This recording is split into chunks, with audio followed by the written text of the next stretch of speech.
Greetings everyone, it is now time to get the last of the cabinet rants. I just beat the underworld, I just became 16-bit, and now the shopkeeper is telling me to open the cabinet. For once, I'm not going to. I'll actually just talk to the shopkeeper. Please do touch the cabinet. I already told you the cabinet is where it is.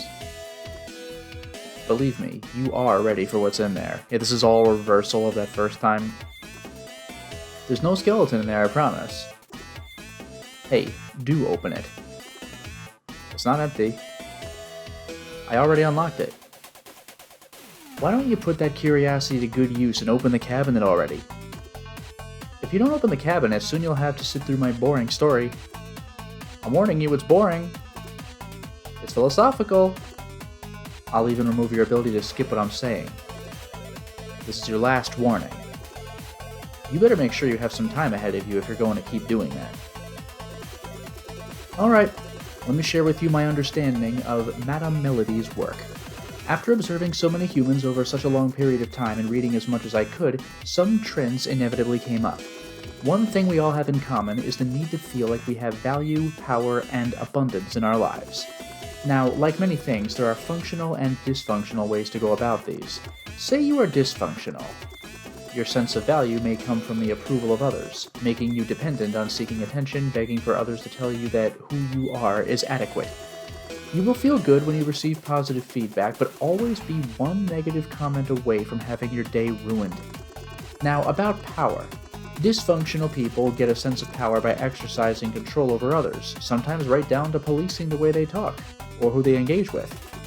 They feel good when they have a weak partner or friend to control, but feel depressed and weak themselves when no one is around to feed their ego. Their sense of abundance will often come from material things, displaying of high status or promiscuity. Even though it feels great while the money and the crowd are there, these lack real depth, and the impact of the inevitable downfall would be hard to overstate. For functional people, it is scarcely documented as they are generally busy living a meaningful life. Functional people get their sense of value from an understanding and acknowledgement of their inner worth.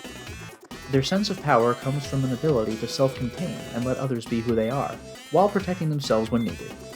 And abundance simply comes from good self-care. Now, all of this makes sense in theory, but the idea is to be able to apply it. For this, you first need to master your emotions. As I understand it, everything you experience is a mix of the big five: fear, joy, sadness, anger, and shame. The primary colors of our experiences, if you will. Mix fear with anger and you get jealousy.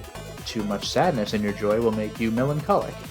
The only way to unpack complex emotions is by breaking them down into which of the big five are concerned, and to deal with each of these individually. Easier said than done, right? Consider haunted house stories for a moment. They're always the same, aren't they? It starts off with optimistic fools moving in. Soon enough, odd things begin to happen and fear ensues for a while. Eventually, the protagonist has had enough and decides to face the ghost. What? What do you want? They will ask, tired of cowering in fear. As it turns out, ghosts usually know what they want, and it's usually the same thing, for the person who wronged them to face justice, and to then be put to rest. That's usually where the killer faces a trial and the ghost's body is respectfully buried. And just like that, the house becomes a warm haven again. Did you get the metaphors? If you often feel depressed, irritated, or however hindered in your general ability to engage with life, you are just like a haunted house. Your inner child is hurt and will be increasingly uncomfortable to you until you turn around and ask, what? What do you want? If asked honestly, you will find that the answers are within you all along, and that following through with that inner child's requests is both challenging and life-changing. Only then can you begin the process of discovering your true self, to finally get rid of your chains.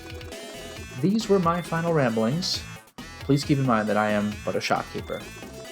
Everything I say should be taken with the biggest grain of salt you can find. Please open the cabinet now. You said this was a platformer! Amazing. And good talk.